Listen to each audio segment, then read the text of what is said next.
สวยงามคือกับพายเหือสวงละเอียดเว้ยเด็กไอ้สิขอซ้อนท้ายนำน้องมันสอยพายสิได้บ่ตาดำคันว่าน้องกี่หัวเบาใส่ลำสิกี่ท้ายลายคนพายคือสิม้วนโอ้ไทยเนื้อนี่ยังไงเนาะเด็กคันว่าท้ายกะซ้อนคันว่าหัวกะซ้อนเหือนั้นสิแล่นไว้ใส่ห้อง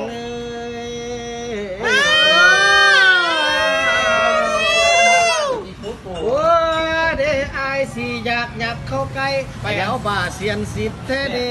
ย่านแต่มีความผิดถ้ากอดคอดมแก้ม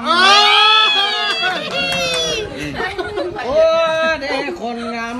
น้องผู้งามนั่นละน้องยืมเพศผู้เดิมมาน้องยืมคาผู้ใดยังจักกระตอบแล้วทำไม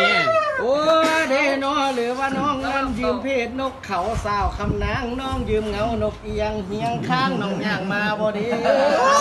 ดำเลยผู้กำกับผมก็ละเอียดเลยวะมันจะบ่บ่งฮอดหูของขนบุหรอเด็กขันว่าอายบ่ได้น้องสานี้ย่านบ่อยู่เป็นคนย่านแต่ตายเป็นผีมอดสิวังข่าวนี้ก็ตายข้างแช่งคนเดียวเด็กขันว่าอายถ้าบ่ได้น้องอายสิบ่เอาไผเบาใส่ล้ำอายสิมื่นตาใส่